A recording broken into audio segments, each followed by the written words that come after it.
अमर शहीद बाबू जगदेव प्रसाद जयंती समारोह को संबोधित करते हुए विनोद सिंह कुशवाहा। राहुल सिंह जी यहाँ पर उपस्थित, पूर्व मंत्री मिस्टर चौधरी जी, राष्ट्रीय लोक समता पार्टी के, राष्ट्रीय लोक जनता दल के प्रदेश उपाध्यक्ष राजपाल कुशवाहा जी और राष्ट्रीय लोक जनता दल के जिलाध्यक्ष डॉक्टर अशोक कुशवाहा जी, बगल में बैठे डॉक्टर साहब, जदयू के नेता दिनेश जी, राखी जी, छोटे भाई रत्नेश भास्कर जी और यहाँ पर मंच पर बैठे तमाम नेतागण, कार्यकर्ता साथी और दर्शक जगह में बैठे तमाम माताओं बहनों, नौजवान दोस्तों, मैं आप सबों को नमो बुद्धाय करता हूँ।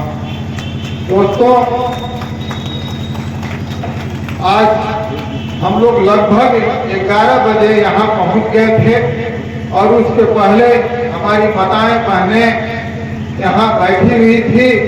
बहुत लंबे समय से बैठक चल रहा और बीच में जिला अध्यक्ष जी के माध्यम से एक बात सामने आई कि राजपाल जी यहाँ बैठे हैं, क्रांतिकारी साथी हैं, कभी भी क्रांति छेड़ देते हैं। दोस्तों, राजपाल जी जगदेव बाबू के पद चिन्हों पर चलते हुए इस बात को इसलिए हम कह रहे हैं कि लंबे अरसों से इनके साथ हम रह रहे हैं और राजनीति को देख रहे हैं, समझ रहे हैं। आज राजपाल जी के साथ जो घटना घटा है, जो जगदेव बाबू कहा करते थे, उसका पूर्ण रूप से इन्होंने आज पालन किया। आज सुबह जब हमने फोन किया कि गरखा चलना है, वहां जगदेव बाबू की जयंती समारोह है, तो इन्होंने कहा कि एक घटना घट गई है, लेकिन फिर भी हमको चलना। घटना इनके साथ यह घटी है कि इनकी छोटी बहन का देहांत हो गया, उनकी लाश पड़ी हुई थी। इस बात पर मुझे जगदेव बाबू का वो बात याद आता है कि जगदेव बाबू ने कहा था कि घर में अगर बेटे की लाश पड़ी हो और बगल में अगर वनवादी व्यवस्था के खिलाफ अगर मीटिंग सभा चल रहा हो तो पहले वहां पहुंचना चाहिए। ऐसे कार्य को, इस दृढ़ संकल्प को मैं एक बार नमन करता हूं। दोस्तों, जगदेव बाबू की बारे में तमाम साथियों ने बताया और रिकॉर्डिंग के माध्यम से भी हमारे माताएं बहने भाई बहन लंबे समय से सुन रहे थे। तो जगदेव बाबू के जीवनी में हम नहीं जाना चाहते हैं, क्योंकि लगभग तमाम लोग उनकी जीवनी से, उनके जीवन से, उनके क्रियाकलापों से अवगत। दोस्तों, हमारे समय से जगदेव बाबू ने सामंतवाद और ब्राह्मणवाद, इन दो चीजों पर बड़ी पुरजोर तरीके से कुठाराघात किया था। सामंतवाद और ब्राह्मणवाद, उस समय जो सामंतवाद का परिभाषा था, बनावट था, वो कुछ अलग था। हर गांव में, हर टोले मोहल्ले में दिखता था, लेकिन आज वो सामंतवाद का बनावट है, वो हर टोले मोहल्ले में नहीं दिख रहा है। वो बड़ी बारीकी से हम लोगों के बीच में, समाज में घुल मिलकर अपनी स्वार्थ को सिद्ध कर रहा है। आप देखिएगा कि जगदेव बाबू का एक नारा था, 100 में 90 शोषित है, 90 भाग हमारा है। दोस्तों, आज हम छपरा जिला की बात करना चाहते हैं।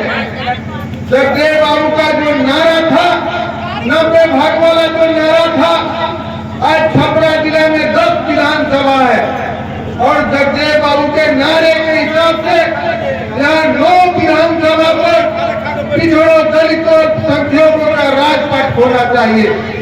लेकिन आज यह भागीदारी जो है, हम लोगों को अभी तक नहीं मिल पाया। क्यों नहीं मिल पाया है कि हम लोगों के अंदर, हम समझ रहे हैं जितना जीवों का हमारा राजनीतिक जीवन रहा है, हम देख अभी हमारे लोग राजनीतिक रूप से चेतनशील नहीं हुए हैं, अपने आप को राजनीतिक रूप से परिपूर्ण बनाना होगा, तब जाके यह 90 भाग का हिस्सा हम लोग लेंगे। हम लोग को उस दिन तक संघर्ष करना है।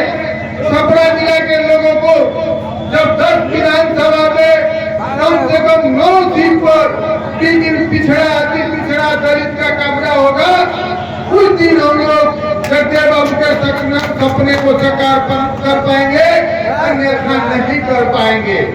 तो अभी कहाँ है हम लोग, कहाँ हैं, या देख लिया जाए, और कितनी मेहनत करना है इसको भी देख लिया जाए। दोस्तों, दूसरी तरफ परवनवाद की जो उन्होंने कुठाराघात किया, बीच के दिनों में देखे कि परवनवाद कमजोर हो चुका था, लेकिन फिर से आज जो है परवनवाद जो है फिर से पूरा जीवित होने लगा है और अपना पैर पसार रहा है, और बड़ी मजबूती से जो परवनवाद फैलाने वाले जो लोग हैं, चौक चौराहा पर बोलना बंद कर दिए थे, चौक चौराहा पर बोलना बंद कर दिए थे, और उनकी झंडा बुलंद हो रही है। इसको आप लोग अपने अगल बगल चारों तरफ देख रहे हैं।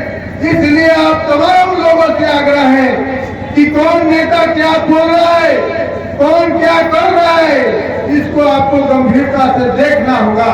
तथागत बुद्ध ने कहा था, तथागत बुद्ध ने कहा था, अपो दीपो भव, अपो दीपो भव, अपना प्रकाश स्वयं बनिए। तमाम लोग जो बोल रहे हैं उनकी बातों को सुनिए, लेकिन अपने विचारों से मंथन कीजिए, चिंतन कीजिए, कौन अच्छा कह रहा है, कौन बुरा कह रहा है। अगर अच्छा कह रहा है तो उसको मानिए, अच्छा नहीं कह रहा है मत मानिए, अंधभक्त मत बनिए। अगर अंधभक्त बनिएगा तो जगदेव बाबू का सपना आगे नहीं बढ़ेगा, बल्कि पीछे जाएगा। कौन आपका नेता हो सकता है, इसको आप चिंतन कीजिए, देखिए। जगदेव बाबू कहा करते थे कि एक आंख राजनीति पर और एक आंख रोटी पर रखना चाहिए। दोस्तों, जिस तरीके से रोटी जो है पेट के लिए, शरीर को स्वस्थ रखने के लिए जरूरी है, उसी तरीके से समाज को अगर आगे बढ़ाना है, जगदेव बाबू के सपने को साकार करना है, तो राजनीति पर भी कड़ी नजर रखना होगा। अगर आपका ही बीच का वो व्यक्ति हो, आपका ही बीच का अगर नेता है, अगर जगदेव बाबू के लाइन से हट के चलता है, तो निश्चित रूप से उसे काला झंडा दिखाना चाहिए। और आपका नेता अगर जगदेव बाबू को सपने की साकार करने की तरफ आगे बढ़ रहा है, तो मजबूती से उसके साथ कदम में कदम मिलाकर चलना चाहिए। और देखिए, यहाँ जो लोग बैठे हुए हैं, यहाँ एकमा से भी भागीदारी है, जनता बयान लाला प्रखंड से भी भागीदारी है, पानापुर से भी है, गणखा से भी है, लगभग एकमा विधानसभा के तमाम विधानसभा से यहाँ भागीदारी है। यहाँ नेता है, जगदेव बाबू के अनुयायी है, लेकिन अब तमाम लोगों से हम आग्रह करना चाहते हैं कि केवल नेताओं के भरोसे काम नहीं चलने वाला है। तमाम समाज के लोगों को जागरूक होना पड़ेगा, और जो बुद्ध ने कहा था अपो दीपो भव, उस मार्ग पर भी चलना होगा। कौन अच्छा है, कौन बुरा है, आपको चिंतन करना है। किसी के कह देने से कि यह बात कीजिए, ये कतई मत कीजिएगा, अन्यथा ठगे जाइएगा। दोस्तों, और उसी ब्राह्मणवाद को आप देख रहे हैं कि कितनी तेजी से फैल रहा है। जगदेव बाबू की अगर आत्मा देखती होगी तो हंसती नहीं बल्कि रोती होगी। आज जो झंडा नीचे चला गया था, दफन हो चुका था, वो सिर उठा के खड़ी हो रही है। इसके विरुद्ध भी एक अभियान बनाकर हम लोग को लड़ना होगा, हम तमाम लोगों को लड़ना होगा। अंत में हम यही कहेंगे कि अपना किरदार संवारो तो समझ जाओगे, वरना दुनिया के निगाहों से उतर जाओगे। यही कहकर मैं अपनी वाणी को विराम देता हूँ। जय जगदेव।